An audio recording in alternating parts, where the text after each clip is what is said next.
खुलुमबाय दिनै फुंबिलिनि खौरांफोरा जाबाय गिबि खौराङाव दङ जम्मु काश्मीरनि गिबि मन्त्रि उमर अब्दुल्ला बिथाङा बुंनाय बायदिब्ला दिल्लीनि गारि बेफ्रुनायनि सायाव नायबिजिरनायनि उनाव साफ्रोमबो काश्मीरिफोरा उदखारि जानो हाया होनना बिथाङा बुंदों।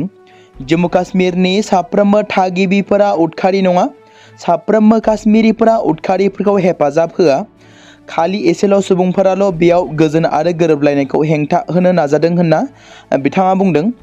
दाय गैयै सुबुंफोरखौ रैखाथि होनानै दायनिगिरिफोरखौ गोख्रोङै साजा होनांगौ होनना उमर अब्दुल्ला बिथाङा बुंदों। अब्दुल्लानि बिबुंथिया रेड फर्ट मेट्र' स्टेशननि साखाथियाव जानाय बेफ्रुनायनि उनावनो फैदों, जेराव 13 सुबुंनि जिउ खहा जादोंमोन आरो गोबां सुबुंफोरा जोखोम जानो गोनां जादोंमोन। नायबिजिरनायाव पाकिस्तानाव थानाय जैश-ए महम्मद हानजाजों सोमोन्दो थानाय मोनसे उदखारि हानजाखौबो हमनो हादों, जेराव बे खैसारजों लोब्बा थानाय काश्मीरनि गोबां डक्टरफोरखौ हमनाय जादों। गिबि मन्थ्रिया रैखाथि बिफाननि सायाव सोंथि दैखांदों दि जायनि थाखाय सन्देह गोनां सुबुंफोरा जेबो नोजोर होआजासे खामानि मावनो हायो आरो फोरमाननि सायाव बिथा खालामनानै थि समाव आरो थिरांथायारि राहा लानायनि गोनांथि दं होनना बिथाङा बुङो। लोगोसे बिथाङा दायनिगिरि आरो गुबुनफोरनि गेजेराव फाराग दिन्थिनायनि गोनांथिनि सायावबो गोसो होनांगौ होनना बुंदों। गिबि खेबनि थाखाय राजखान्थि फोथाराव आगान होनाय मुंदांखा सुबुं रोजाबगिरि थामहिनबा सासे इनफ्लुएन्जार मेटेली ठाकुरआ मोनसे जारिमिनारि रेकर्ड सोरजिनो हादों।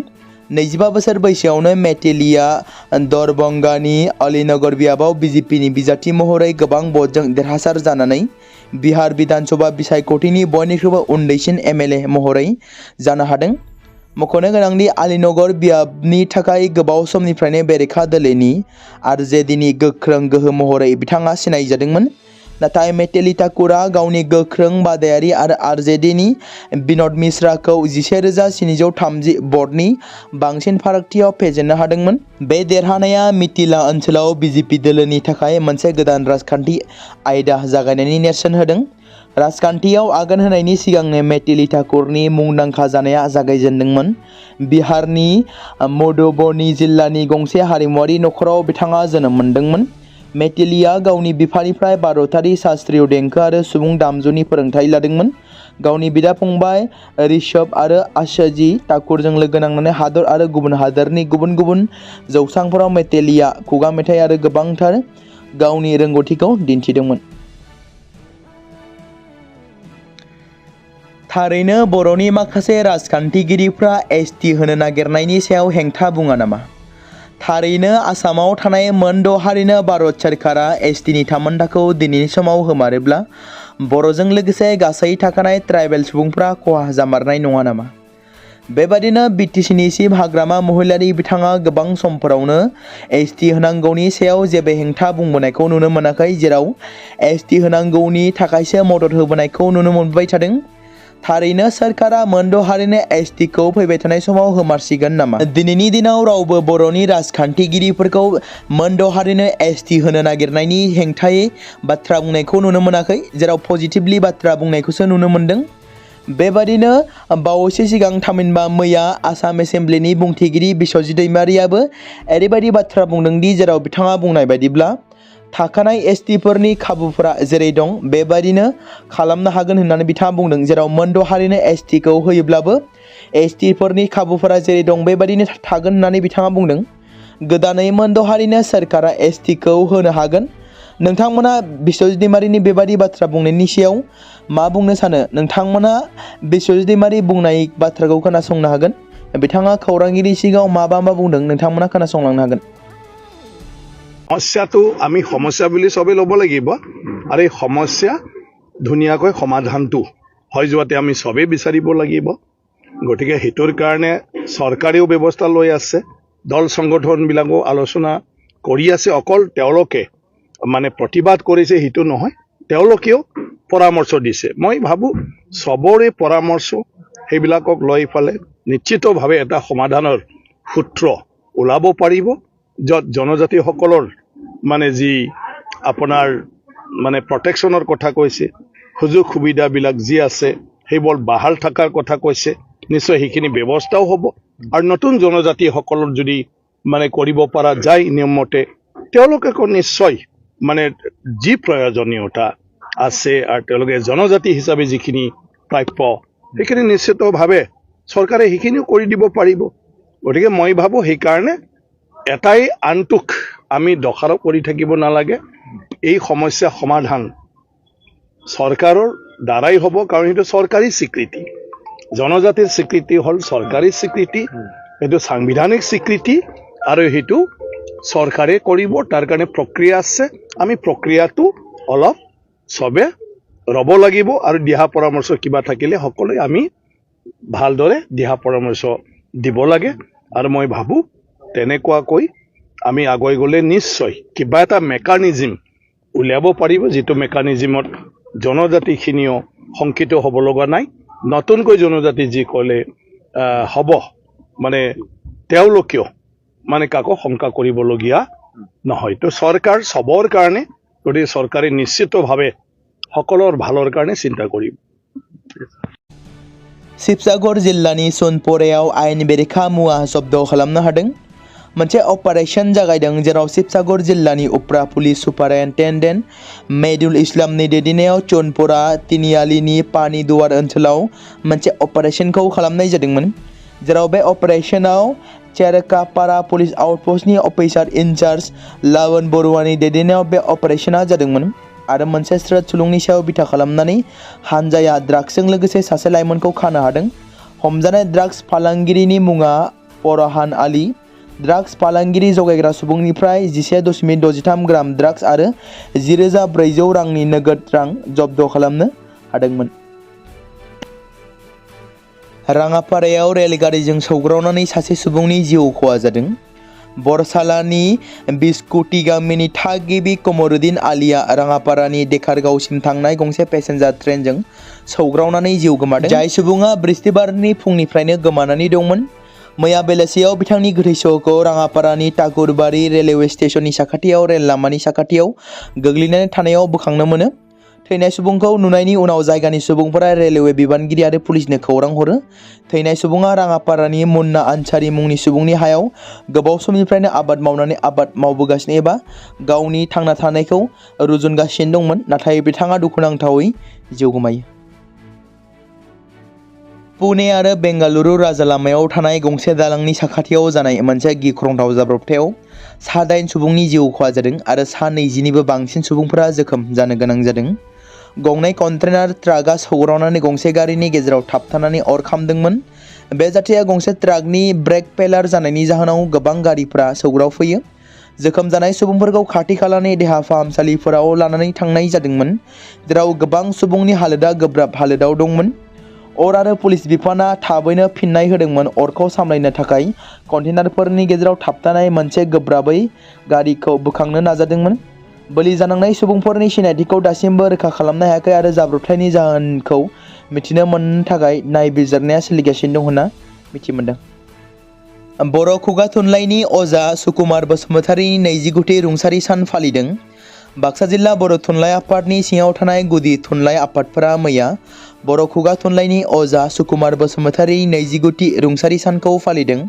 बेबायदिनो बरमा गुदि बर' थुनलाइ आफादाबो मैया बाटासारायाव थानाय 517 नं बाटासारा गुदि फरायसालिनि लांगोनायाव बर' खुगा थुनलाइनि अजा सुकुमार बसुमतारिनि रुंसारि सानखौ फालिनाय जादों। बे हाबाफारियाव फोरोंगिरि फरायसाफोरा बर' खुगा थुनलाइनि अजानि सावगारियाव बिबारजों मान बावदोंमोन। गोदान दिल्लीनि सोरजिलु दिथागिरि इप्सिता राजकुमारिया कातारनि दहायाव जानाय नैथि UN बुहुमनां समाज जौगाखां जथुम्मायाव भारतनि जानानै नुजाथिदों। बिथांजोआ सा सानजा ओनसोलाव सस्टेनेबल डेभेलपमेन्टनि थाखाय सुबुं मिरुआरि रांखान्थियारि खान्थि मुंनि मोनसे बिजिरसं लिरबिदां गथायदोंमोन, जाय आयदायाव थाफादेरनाय रांखान्थियारि जौगाथाय आरो दिदोमथि लाखिनायनि सायाव नोजोर होयो। गुवाहाटीनि जिउनां सोद्रोमा महरै राजकुमारिया बेनि सिगां 2024 मायथाइयाव मोनसे निबेजेनायाव थानाय इउर'पियान गाहाय मावख' UNनि मोनसे जथुम्मायाव बाहागो लादोंमोन। गुबुन गुबुन जायगाफोराव जालाहानि बाक्सा जिल्लायाव मोनसे समावनो गथ'सा सान फालिनाय जादों।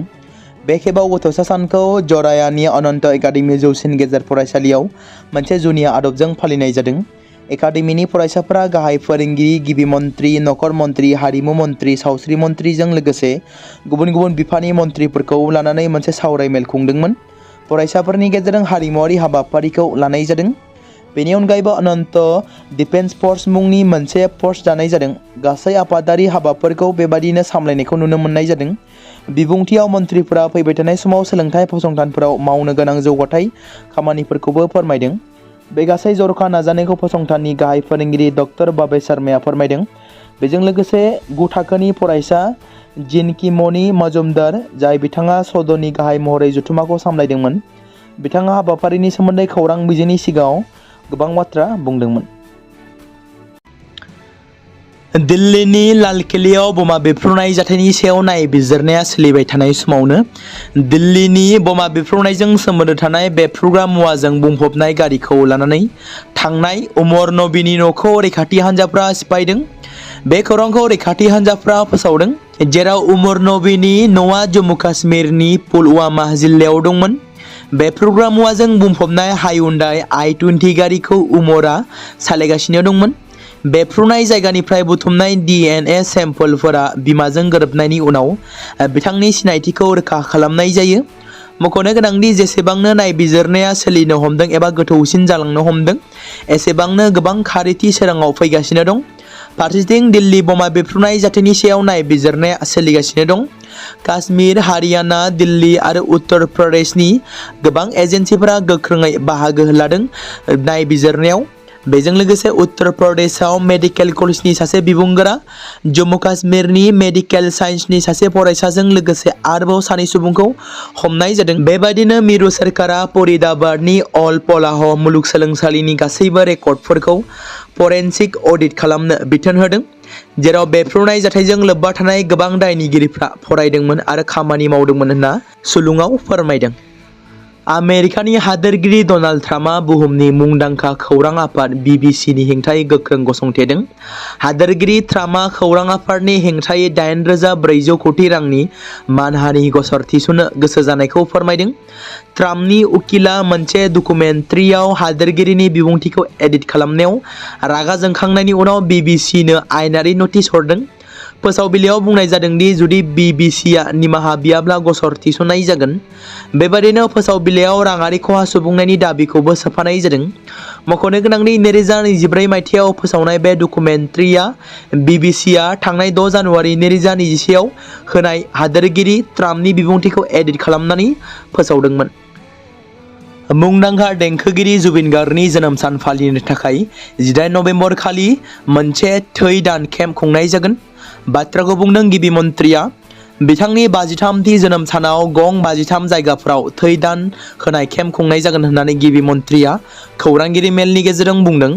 खौरांगिरि मेलनि गेजेरजों गिबि मन्थ्रि डक्टर हिमन्त बिश्व शर्माया बुङो दि BJP दोलोनि हादोरसा आफादगिरि दिलीप सयकिया बिथाङा हादोरसानि BJP सोद्रोमाफोर आरो लोगोआरि सोद्रोमाफोरखौ जुबिन गार्गनि जर'खा सानाव गुवारै थै दान होनायाव सांग्राङै बाहागो लानो खावलायदों। दिनै केबिनेटआ थिरांथा लादों दि सोरखारा बे हाबाफारिखौ हेफाजाब होगोन। गावबा गावनि जिल्लायाव थानाय मन्थ्रिफोरखौ लानानै थै दान होनाय बादाफोरखौ जाफुंसार खालामनायाव हेफाजाब होगोन। आंबो बे बादायाव हेफाजाब होगोन। बिथांनि 53थि जोनोम सानाव गं 53 जायगाफोराव थै दान होनाय केम्प खुंनाय जागोन। बे बाथ्राखौ बुंदों गिबि मन्थ्रिया।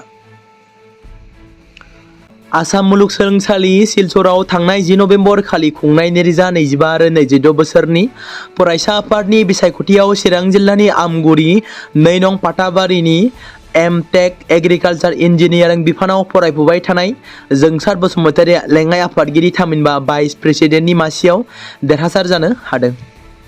दिल्ली एनसिआरआव गुसुआ थाद'नाय गैयाजासे बांगासिनो दं, जेराव IMDआ 14 निफ्राय 19 नबेम्बर खालारसिम गुसु खुवानि थाखाय एलार्ट फोसावदों, जेराव दिल्लीनि थासारिया गोबां गाज्रि थासारि जानानै दं, जेराव रायजोनि गोबां सुबुंफोरा हान्था-मेला खालामनो गोब्राब जादों, जेराव गुसुनि थाखाय थाद'नाय गैयाजासे सुबुंफोरा थांलाय-फैलाय आरो हान्था-मेला खालामनायाव जेंना नुजाथिदों।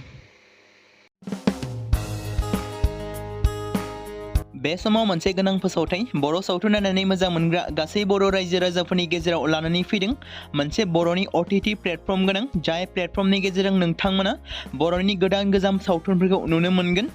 थांनाय माखासे बोसोर सिगां बर'नि गेजेराव लानानै फैनाय निउबो एप बायदिनो फिन आरोबाव लानानै फैदों बर' रायजो राजाफोरनि थाखाय बे बाथ्राखौ मख'नाया गोनांदि 2025 मायथाइनि जानुवारि दानाव ओंखारनाय आंगो स्ट्रीम मुंनि मोनसे OTT प्लेटफर्म गोनां निउबो एपनि गेजेरजों नोंथांमोना गोबांथार बर'नि सावथुनफोर जेरै ट्रेजेडी, रमान्टिक, एक्शन आरो कमेडीजों बुंफबनाय सावथुनफोरखौ नुनो मोनगोन। जेरै सनानि नखर, थांखि गैयै समाज, अनसुला आफा, हिर', बिमा बायदि बाजै, अर, थैसाम, वान्टेड, संदान आरो रं नाम्बार बायदि सावथुनफोरा मख'जाथाव। बेफोर सावथुनफोरखौ नायनो थाखाय नोंथांमोना गिबियावनो आंगो स्ट्रीम एपखौ गावनि मबाइलाव थानाय प्ले स्ट'रनिफ्राय डाउनल'ड खालामनानै लोगोसे इनस्टल खालामनानै गावनि मबाइल नाम्बारजों लगइन खालामनानै लाग्रोनांगोन। बेनि उनाव नोंथांमोना गोबांथार नुनो मोनै सावथुनफोरखौ गुगोल पे, फन पे आरो पेटिएमजों रं नाम्बार सावथुनखौ नायनो थाखाय 60 रां आरो संदान सावथुनखौ नायनो थाखाय 80 रां, वान्टेड सावथुनखौ नायनो थाखाय 60 रां, थैसाम सावथुनखौ नायनो थाखाय 60 रां बेबायदिनो गोबांथार नुनो मोनै सावथुनफोरखौ नायनो थाखाय सुबिदा खालामनानै होदों आंगो स्ट्रीम प्लेटफर्मा। फिन नोंथांमोननि गेजेराव फोरमायबावनो लादों बर' सावथुन नायनानै मोजां मोनग्रा गासै बर' रायजो राजाफोरनि गेजेराव लानानै फैदों मोनसे बर'नि OTT प्लेटफर्म गोनां जाय प्लेटफर्मनि गेजेरजों नोंथांमोना बर'नि नुनो मोनै सावथुनफोर जेराव गोदान गोजाम सावथुनफोरखौ नुनो मोनगोन। बे बाथ्राखौ मख'नाया गोनांदि 2025 मायथाइनि जानुवारि दानाव दिहुनजानाय आंगो स्ट्रीम मुंनि मोनसे OTT प्लेटफर्म गोनां एपनि गेजेरजों नोंथांमोना गोबांथार बर'नि ट्रेजेडी, रमान्टिक, एक्शन आरो कमेडीजों बुंफबनाय सावथुनफोरखौ नुनो मोनगोन। जेरै रं नाम्बार, संदान, वान्टेड, थैसाम, अर, बिमा बायदि बाजै, हिर', अनसुला आफा, थांखि गैयै समाज, सनानि नखर बायदि बायदि सावथुनफ्रा मख'जाथाव। बेफोर सावथुनफोरखौ नायनो थाखाय नोंथांमोना गिबियावनो आंगो स्ट्रीम एपखौ गावनि मबाइलाव थाखानाय प्ले स्ट'रनिफ्राय इनस्टल खालामनानै गावनि मबाइल नाम्बारजों लगइन खालामखांनायनि उनाव नोंथांमोना गोबांथार नुनो मोनै सावथुनफोरखौ गुगोल पे, फन पे आरो पेटिएमजों रं नाम्बार सावथुनखौ नायनो थाखाय 60 रां, संदान सावथुनखौ नायनो थाखाय 80 रां, वान्टेड सावथुनखौ नायनो थाखाय 60 रां, थैसाम सावथुनखौ नायनो थाखाय 60 रां बेफोरबायदिनो अर सावथुनखौ नायनो थाखाय 60 रां पे खालामनांगोन। बेबायदिनो गोबांथार नुनो मोनै बर' सावथुनफोरखौ नायनो थाखाय सुबिदा खालामनानै होदों आंगो स्ट्रीम प्लेटफर्मा।